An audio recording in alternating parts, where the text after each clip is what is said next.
차별하지 않는 성숙한 그리스도인이라는 제목으로 아침에 우리가 은혜를 나누도록 하겠습니다. 로마서의 주제는 믿음으로, 의인은 믿음으로 살리라 라는 말씀이 되겠죠. 로마서 3장 28절의 말씀을 한번 보시게 되면 다 같이 읽어보겠습니다. 시작. 그러므로 사람이 의롭다 하심을 얻는 것은 율법의 행위에 있지 않고 믿음으로 되는 줄 우리가 인정하노라. 사람이 의롭다 함을 얻는 것은 율법의 행위에 있지 않고 어디에 있다고요? 믿음으로 된다. 이신칭이죠. 믿음으로 의롭다. 그런데 야고보서 2장 24절을 다 같이 다시 읽어보겠습니다. 시작. 이로 보건대 사람이 행함으로 의롭다 하심을 받고 믿음으로만은 아니니라. 야고보서에서는 사람이 행함으로 의롭다 하심을 받고 믿음으로만은 아니니라. 믿음으로도 의롭다함을 받는데 행함을 강조하고 있죠. 행함으로 의롭다 하심을 받는다. 로마서에서는 믿음으로 의롭다함을 받는다. 야고보서에서는 행함으로 의롭다함을 받는다. 마치 상치되는 것 같고 마치 다른 이야기를 하고 있는 것 같습니다. 그러나 우리가 이 말씀을 여러분들이 잘 깨닫고 계시는 것처럼 로마서에서 이 말씀을 사도 바울이 하는 대상은 어떤 사람들입니까? 할례파들이죠. 유대주의자들이죠. 표면적 유대인들. 그들의 표면적 유대인, 할례가 그들에게 의가 되고 율법만을 지키는 것이 그들의 의가 되는 그런 사람들에게 그렇게 행함이 중요한 것이 아니고 믿음으로 의롭게 된다라고 사도 바울이 강조해서 설명한 것이고, 또 우리가 오늘 읽어보게 되는 야고보서에 있는 말씀은 어떤 대상들일까요? 믿음은 있는 것 같은데 그 믿음이 자꾸 말만 하는 믿음인 거예요. 말밖에 없는 믿음인 거예요.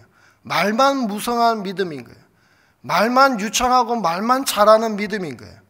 그런데 그 믿음은 삶이 없고 행함이 없고 실천이 없는 거예요. 그러니까 예수님의 형제 야고보는 너무 답답해서 믿음으로만이 아니라 행함으로 우리가 의롭다함을 받는다. 삶이 있어야 된다. 이것을 강조하는 그러한 주제, 그것이 우리 야고보서의 주제가 되겠죠. 1장의 앞부분에 있는 말씀들은 믿음의 시련을 인내로 잘 견뎌내라. 믿음의 시련을 인내하면서 너희가 자라가는 것이다. 시험이 올 때 시험을 잘 이겨야 된다. 이렇게 이야기를 하면서 이제 19절부터 행함 있는 믿음을 이렇게 강조해 가고 있습니다. 우리 19절을 보시면은 내 사랑하는 형제들아 너희가 알지니 사람마다 듣기는 속히하고 말하기는 더디하며 성내기도 더디하라. 하나님 듣기는 속히하고 하나님 말씀을 듣고 그 말씀을 행하는 사람들은요, 교회에서 보면 하나님 말씀을 잘 듣는 사람, 그리고 그 말씀대로 봉사하고 순종을 하는 분들은 별로 말씀들이 잘 없어요. 그런데 그런 순종이 별로 없고 행함이 없고 실천이 없고 하나님 말씀을 잘 듣지 않고 그런 분들은 보면은 말이 많아요. 말이 많으면 어떻게 됩니까? 다툼이 많고 실수도 많고 허물이 많아지게 되어 있습니다. 그러니까 야고보 사도는 너무나도 정확하게 성내기도 더디하라. 듣기는 속히하고 잘 듣는 사람은 크게 문제가 없는데 말 많이 하는 사람은 성내기도 잘한다는 거예요. 다툼이 일어나기 쉽겠죠. 그렇기 때문에 그런 모습은 20절에 하나님의 의를 이루지 못한다라고 설명하고 있습니다. 그래서 야고보 사도는 21절에서 대안을 마음에 심어진 말씀을 온유함으로 받으라. 하나님의 말씀을 온유함으로 잘 받아라. 그리고 22절에는 그 받은 말씀을 행하는 자가 되어라. 행하는 자가 되고 듣기만 하여 자신을 속이는 자가 되지 말라. 들어서 알기는 아는데 행함이 없으면 그 사람은 어떤 사람이라고요? 자신을 속이는 자다. 자신을 속이는 거죠. 잘 많이 들어서 알고는 있습니다. 어저께 성경 통독 모임에서 자기 자신을 뉘우치면서 하는 말씀이 오랫동안 신앙생활을 했기 때문에 듣기는 들어서 알기는 아는데 그것이 가슴으로 잘 내려오지 않는다라고 하면서 나누어 주신 분이 있었는데요. 머리로는 다 알고 있습니다. 들어서 알고는 있지만 삶이 없고 행함이 없으니까 그 사람은 자신을 속이는 거라는 거예요. 알기 때문에 하나님 말씀대로 살고 있다고 착각하는 거죠. 아주 안타까운 모습입니다. 그 모습을 잘 깨달으면 다행인데, 왜냐하면 그 사람의 믿음은 행함을 통해서 알게 되고 그 사람의 열매로 하나님이 판단하시기 때문에 열매가 얼마나 중요합니까? 그래서 말씀을 듣고 행하는 자는요, 25절 마지막에 보니까 복을 받으리라 그렇게 말씀하고 있습니다. 말씀을 듣고 행하지 않는 사람은 어떻게 비유하고 있습니까? 거울을 보고 자기 생긴 얼굴을 이렇게 다듬다가 이제 돌아서면 잊어버리는, 그 얼굴을 잊어버리는 것처럼, 그런 우리의 일상생활의 그런 루틴처럼 거울을 보듯이 말씀을 듣는다는 거예요. 자, 26절에 갑자기 새로운 주제가 등장합니다. 누구든지 스스로 경건하다 생각하며 자기 혀를 재갈 물리지 아니하고 자기 마음을 속이면 이 사람의 경건은 헛것이라. 야고보서의 주제의 틀을 가지고 이 말씀을 들여다보게 되면은 경건하다 생각하면서 자기 혀를 재갈 물리지 아니하고 자기 마음을 속이면, 혀에 재갈 물리지 않은 사람은 말이 많은 사람이죠. 앞에 얘기한 거하고 똑같은 내용이에요. 행함이 없고 실천이 없고 삶이 없는 사람, 그 사람은 말이 많고 그 사람은 경건하지 않다는 거예요. 자기 마음을, 자기 자신을 속이는 그 사람은, 행함이 없는 사람은 그 사람의 경건은 헛것이라는 거죠. 그러면서 27절에 경건의 정의가 나옵니다. 경건이 무엇입니까? 하나님 아버지 앞에서 정결하고 더러움이 없는 경건은 곧 고아와 과부를 그 환난 중에 돌보고 또 자기를 지켜 새 속에 물들지 아니하는 그것이니라. 경건이 뭡니까? 하나님 말씀을 잘 듣는 것이 뭡니까? 듣고 그 말씀대로 실천하고 순종하고 삶을 살아가는 것이 무엇입니까? 열매를 맺는 모습이 무엇입니까? 경건이 무엇입니까? 바로 고아와 과부를 그 환난 중에 돌보고 또 자기를 지켜 새 속에 물들지 아니하는 그것. 새 속에 물들지 아니하는 그것은 고아와 과부를 돌보는 것과 반하는 것일 거예요. 지금 대조시켜 놓는 부분이니까. 다시 야고보서의 주제를 가지고 또 이 구절을 들여다보게 되면은 타인을 배려하고 어려운 사람들을 생각하고 돌보는 그 사람이 아니면, 그런 마음이 아니면 새 속에 물든 사람인 거죠. 새 속에 물든 사람의 특징이 뭡니까? 우상을 섬기는 거예요. 우상의 핵심은 자기를 섬기는 거예요. 자기 배를 섬기는 거예요. 자기의 쾌락을, 자기의 중심성을 가지고 살아가는 거예요. 자기밖에 모르는 거죠.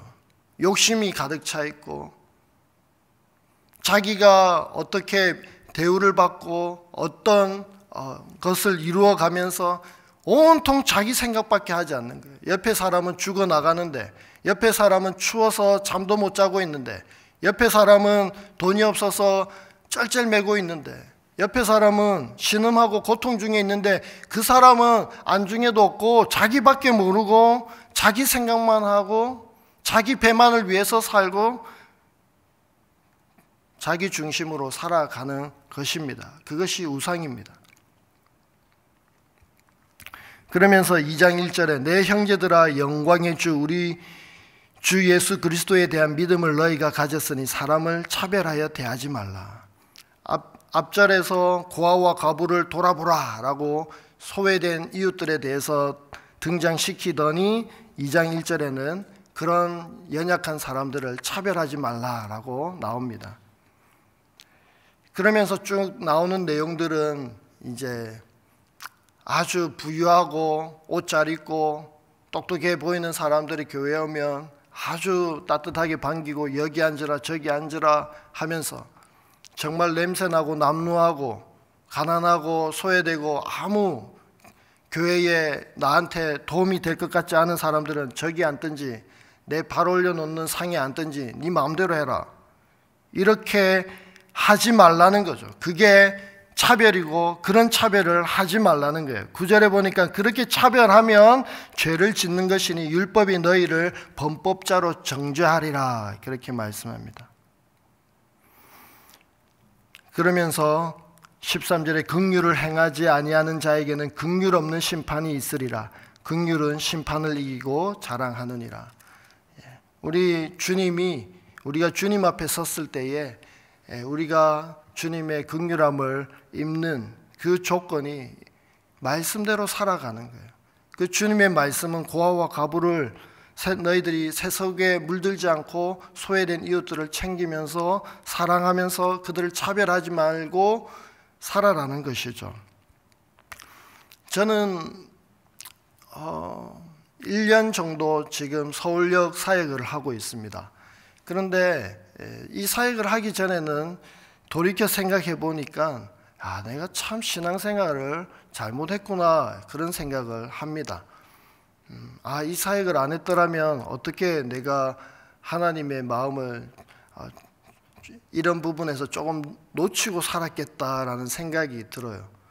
교회에 조금 남루하고 냄새나는 사람들이 교회에 오면은 좀 이상한 사람들이 오는 것 같으면 1년 전만 해도 저의 반응은 경계하게 되었고 그 사람을 교회에서 쫓아내려고 생각하고 혼을 내려고 그랬어요. 그리고 끄집어 나가는 것이 잘하는 것이라고 생각을 했어요. 그런데 이제 제가 1년을 서울역을 나가다 보니까 상당히 많은 노숙인들을 만나고 홈리스 분들을 만나면서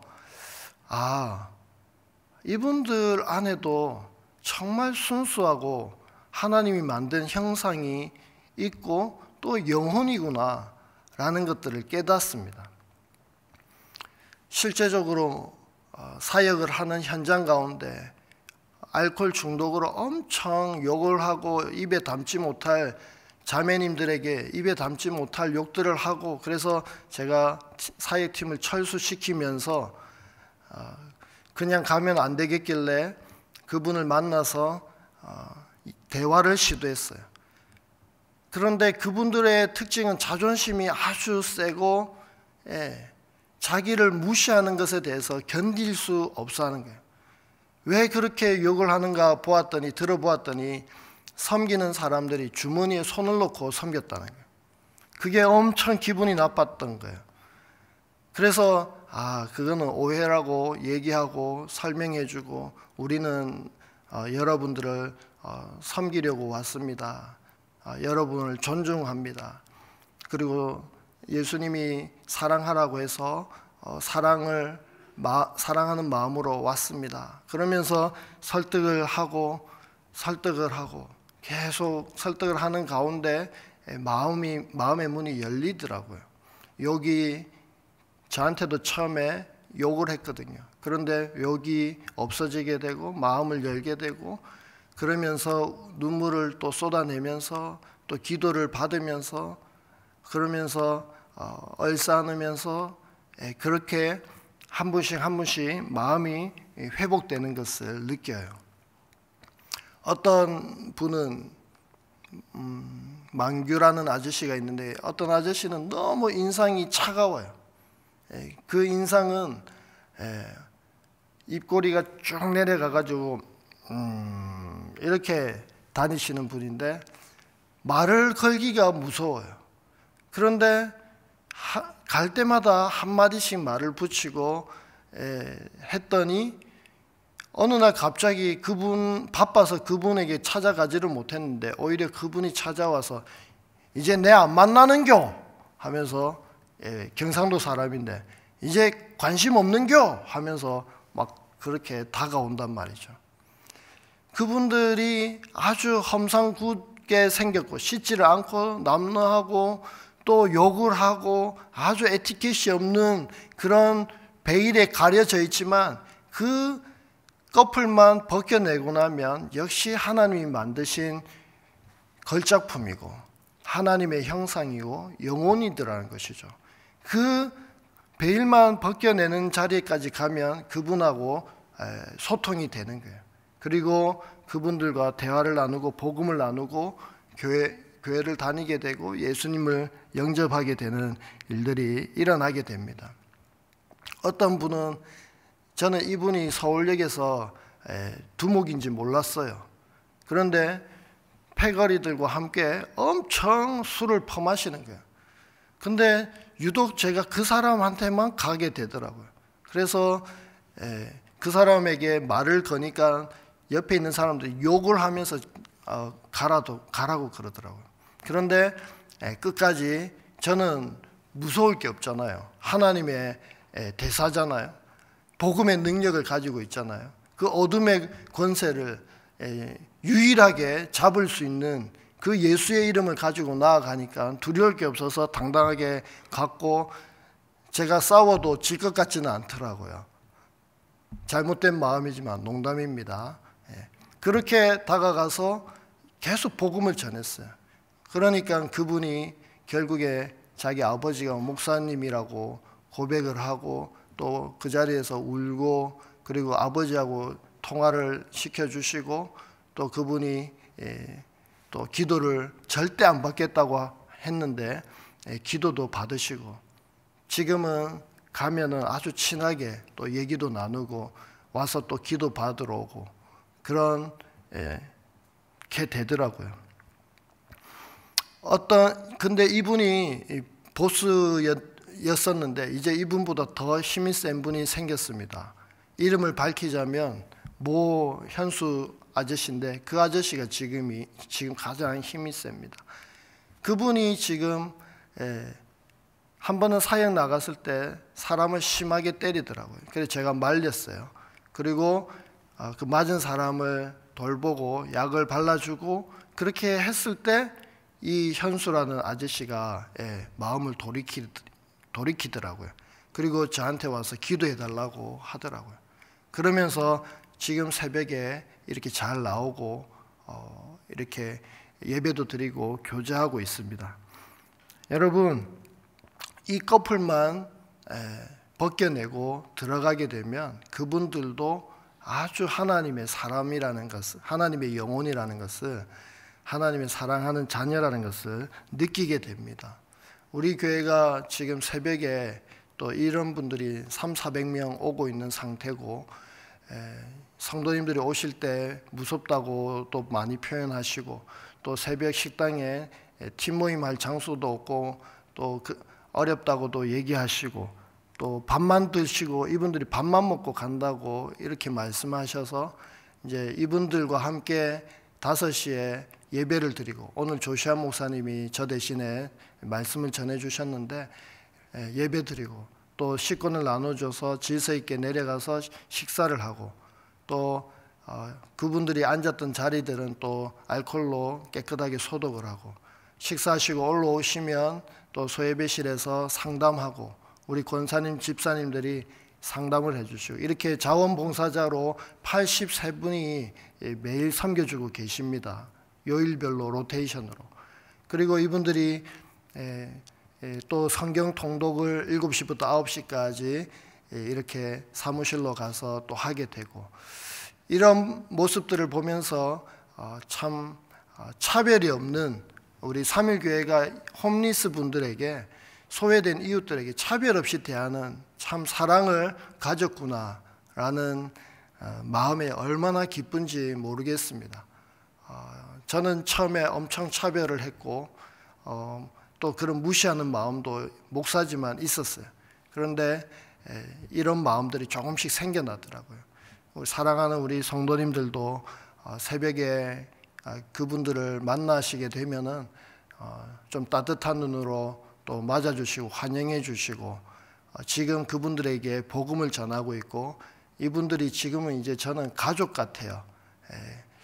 처음에는 제가 이분들을 정상인으로 자활시키는 게 목적이었어요. 근데 지적장애도 있으시고 중독이 심하고 몸도 아프고 어려움이 많더라고요.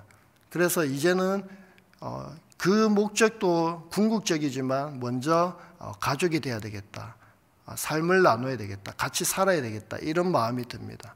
그렇게 할 때에 이분들이 회복이 일어나는 것을 느낍니다. 지금 삼일교회에서 이런 섬기는 분들이 주택도 알아봐주고 있고, 또 직업 자활도 지금 돕고 있고, 이렇게 한 분 한 분 집을 얻어서 나가시고 직업도 가지시고, 또 이런 사역들이 이루어지고 있습니다. 여러분들이 많이 기도해 주시고, 그분들을 교회에 오시는 부분에 대해서 차별하지 마시고, 또 새벽에 이런 사역들을 하면서 여러분들에게 오해되는 말들을 한 적도 있습니다. 실제적으로 저도 한 두어 번 이렇게 오해되는 부분들이 있어서 정말 죄송하게 생각하고, 여러분들이 섬기는 데 있어서 좀 이해해 주시고, 또 업체에서 식권을 새벽 일부에는 카운팅을 식권으로 하기로 했기 때문에 여러분들이 식사하실 때 식권을 받아서 식사하시는 부분에 대해서 너무 마음 어려워하지 마시고 이분들을 환영하는 마음으로 동참해 주시면 감사하겠습니다. 우리 말씀을 또 생각하시면서 또 우리 차별하지 않고 말씀을 실천하고 사랑하는 그런 부분에서 하나님께 또 결단하고 헌신하면서 나아갔으면 좋겠습니다. 다 같이 기도하겠습니다. 아버지 하나님, 감사합니다. 고아와 과부를 아버지 돌보라고 하신 그 주님, 아버지, 우리의 섬김이 퍼포먼스가 되지 않게